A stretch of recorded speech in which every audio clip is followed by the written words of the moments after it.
Assalamualaikum warahmatullahi wabarakatuh. Bismillahirrahmanirrahim.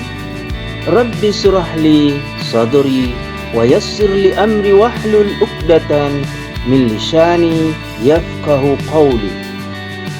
Puji syukur atas rahmat Allah Subhanahu wa ta'ala atas nikmat kesehatan yang telah diberikan pada kita semua. Jumpa lagi dengan sahabat edukasi RA pada video pembelajaran kita kali ini, pengukuran parameter kualitas air. Siswa hebat, dimanapun Anda berada, tetap semangat. Salam kompeten.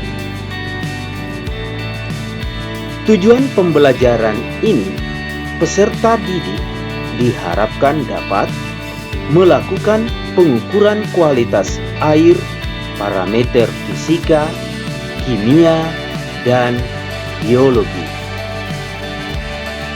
Mari kita simak beberapa pengukuran kualitas air berikut ini.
Pengukuran parameter suhu dengan menggunakan termometer digital. Alatnya sudah tersedia. Jadi yang pertama adalah menyiapkan peralatan ukur. Langkah selanjutnya adalah memasukkan soket ke dalam mesin termometer. Kemudian termometer diaktifkan. Selanjutnya kita lakukan pengukuran ke dalam air.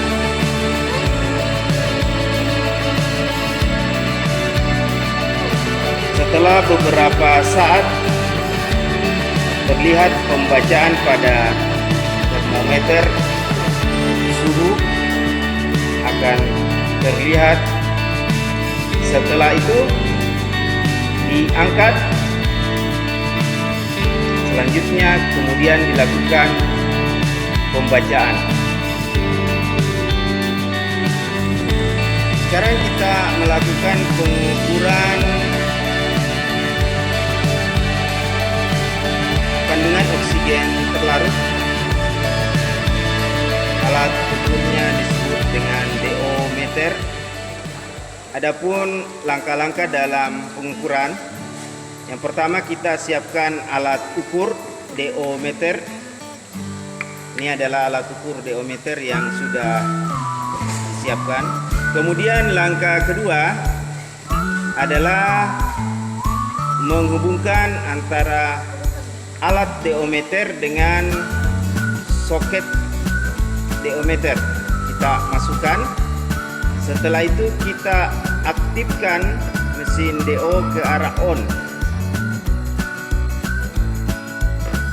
Langkah selanjutnya adalah melakukan pengukuran dengan mencelupkan soket ke dalam air yang akan kita ukur. Nah, setelah beberapa saat akan terlihat pengukuran kandungan oksigen pada mesin. Terjadi perubahan sampai nilai daripada DO stabil. Kemudian kita hentikan pengukuran. Selanjutnya dilakukan pembacaan pada DO meter 10,4 miligram per liter air. Berikutnya adalah pengukuran pH meter dengan menggunakan alat portable pH meter yang warna kuning. Jadi prinsip kerja adalah untuk mengukur berapa besar derajat keasaman daripada air, asam basa air, dengan menggunakan alat ukur pH meter. pH meter ini bisa diukur dengan menggunakan alat digital, kemudian ada juga dengan menggunakan kertas lakmus. Jadi cara kerjanya yang pertama, kita buka tutupnya, kemudian kita aktifkan nilai pH ke arah on, ditekan. Selanjutnya dilakukan pengukuran ke dalam media air yang akan kita ukur beberapa saat sampai nilai pada pengukuran stabil. Setelah itu kita angkat, lalu dilakukan pembacaan daripada nilai pH. Untuk pengukuran pH yang lain selain alat digital yang portable, juga kita bisa mengukur dengan menggunakan alat, yaitu kertas lakmus. Jadi kita buka, ini adalah kertas lakmus. Kemudian kita buka, ambil satu.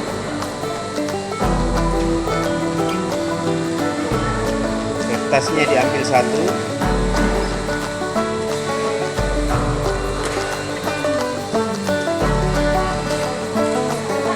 Ya, disobek.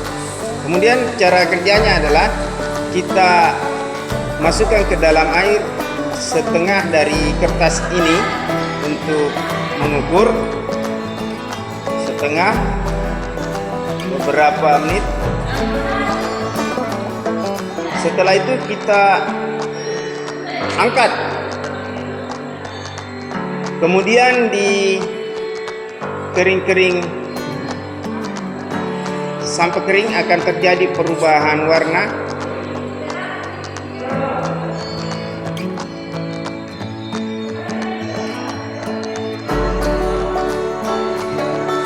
Ya, oke, sudah. Nah, di sini ada terjadi perubahan warna untuk nilai pH antara atas dengan bawah nanti. Kemudian kita cocokkan dengan indikator warna pH. Kita akan melakukan pengukuran kecerahan air dengan menggunakan telapak tangan. Ini adalah pengganti ketika peralatan kita tidak memiliki secidis.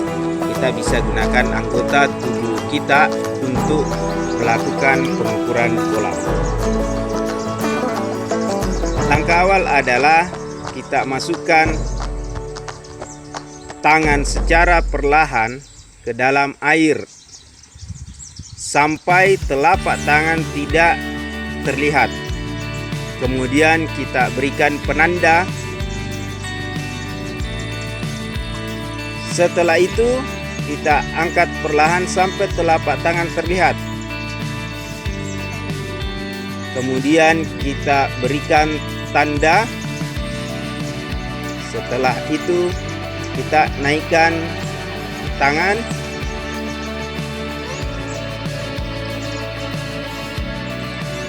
Tanda tadi kemudian kita ukur dengan memberikan nanti nilai A, kemudian tanda kedua nilai B.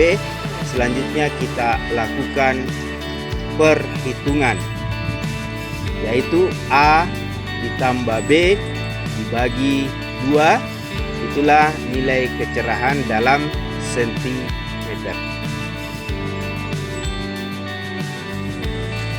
Baik, kita akan melakukan pengukuran intensitas cahaya.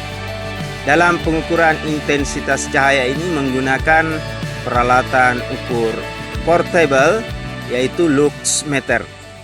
Jadi prinsip kerjanya adalah dengan memanfaatkan optik pada alat ukur luxmeter ini yang berwarna putih, yang nantinya kita letakkan di atas permukaan air setelah kita mengaktifkan ke arah on alat tersebut. Jadi langkah kerjanya, aktifkan alat ke arah on, kemudian kita letakkan portable di atas permukaan air. Setelah itu kita melakukan pembacaan. Ada 3 perbesaran. Kalau masih besar di alat ada 3, A, B, dan C. Setelah itu kita hitung nilai intensitas cahaya dan kita lakukan pencatatan. Baik, pengukuran selanjutnya adalah untuk mengukur TDS atau padatan tersuspensi total di dalam air. Alat ukurnya TDS meter berwarna biru. Kemudian kita aktifkan TDS meter ke arah on. Selanjutnya kita buka penutupnya. Langkah selanjutnya kita lakukan pencelupan ke dalam air. Ditunggu beberapa saat sampai nilai yang berada pada portable terlihat atau sudah stabil. Kemudian kita angkat, lakukan pembacaan nilai. Setelah itu dicatat hasil pengukuran. Selanjutnya kita akan melakukan pengukuran salinitas atau kandungan garam pada suatu perairan menggunakan alat ukur refraktometer. Selain refraktometer, kita juga bisa menggunakan alat ukur yang disebut dengan salinometer. Ini adalah peralatannya.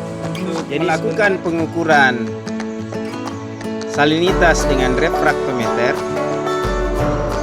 yang pertama kita bersihkan peralatan dengan menggunakan tisu dengan membuka membaca, kemudian kita bersihkan.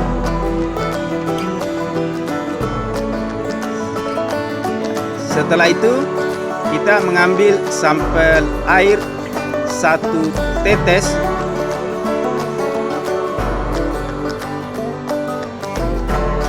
Kemudian menutup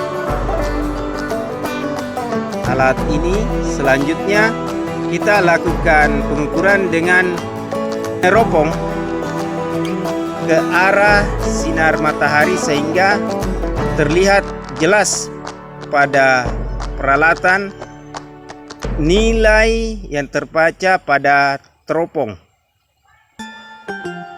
Ada 2 garis putih dengan warna biru di dalamnya. Di sebelah kanan kita akan lihat berapa nilai salinitasnya.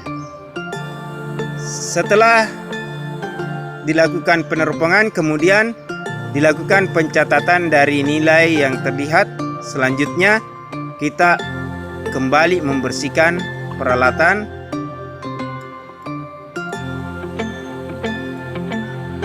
Setelah itu peralatan disimpan kembali.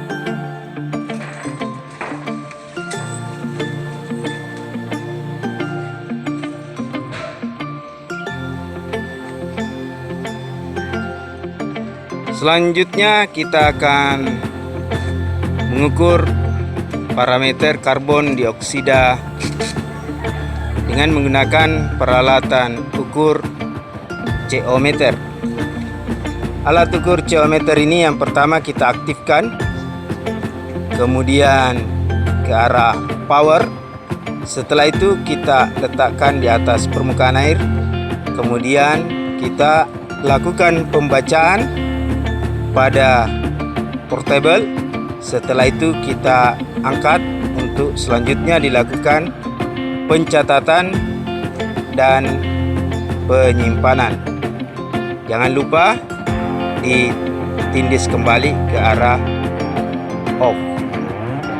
Alat ini mudah dibawa ke mana-mana sehingga dalam pengukuran setiap saat dapat dilakukan di lapangan.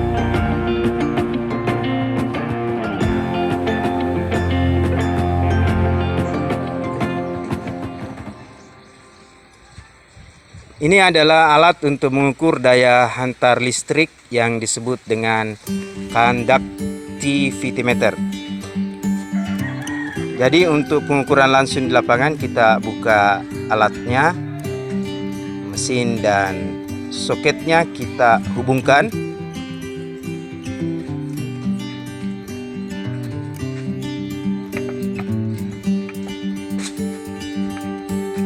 Kita hubungkan, soket berada pada bagian atas, kemudian kita tindis power.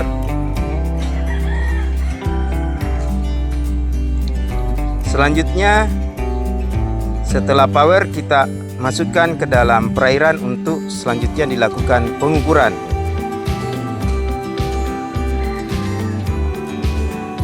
Ditunggu beberapa saat sampai terlihat nilai pada alat ukur, kemudian kita angkat.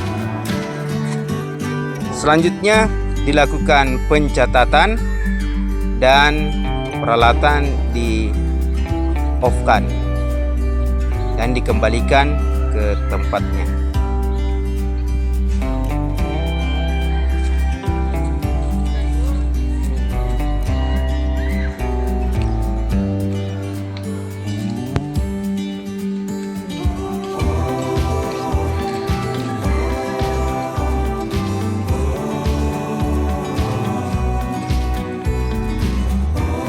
Selanjutnya kita akan melakukan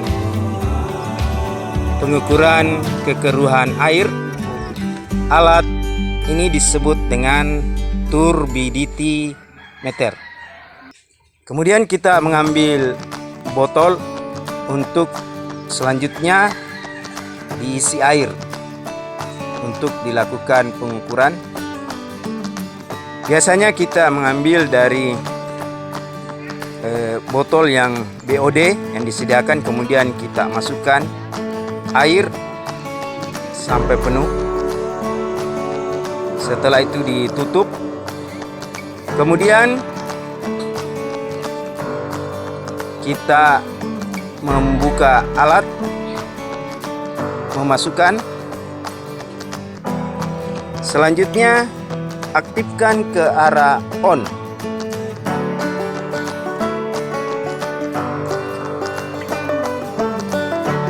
Kemudian ditutup.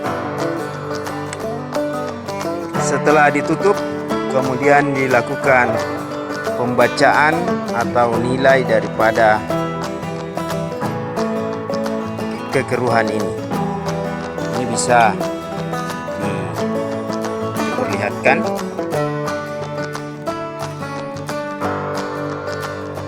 Ini adalah nilai kisaran daripada kekeruhan air kolam. Selanjutnya kita lakukan pencatatan dari nilai kisaran tersebut. Kemudian peralatan dibersihkan kembali dan dimasukkan ke dalam kotak penyimpanan setelah proses pembersihan. Kita akan melakukan pengukuran parameter biologi, yaitu keberadaan plankton dan perifiton yang ada di perairan. Nah, untuk mengukur kita siapkan alat ukur plankton net yang tongkat warna putih, kemudian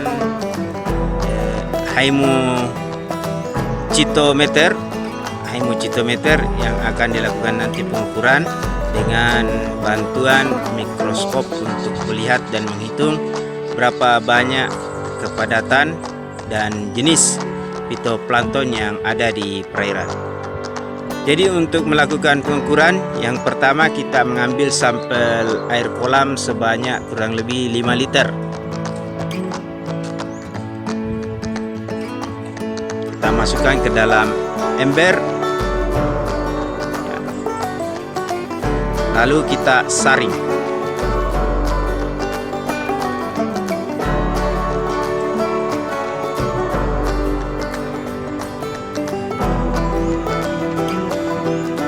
Oke. Setelah kita mengambil kurang lebih 5 liter dan kita lakukan penyaringan, selanjutnya hasil saringan dikumpulkan di dalam plankton net. Kemudian kita masukkan ke dalam hymocitometer.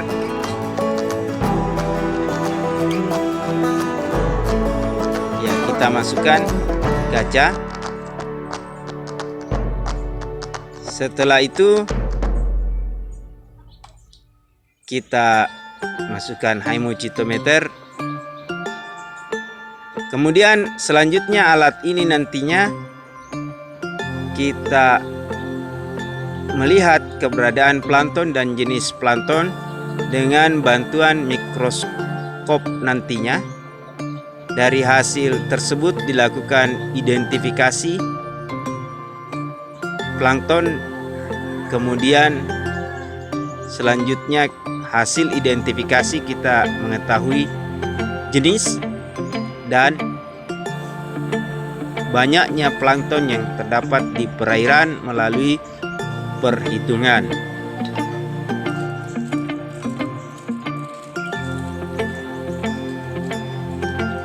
Setelah itu semua peralatan dibersihkan dan dicuci kembali. Selanjutnya dilakukan penyimpanan dengan rapi.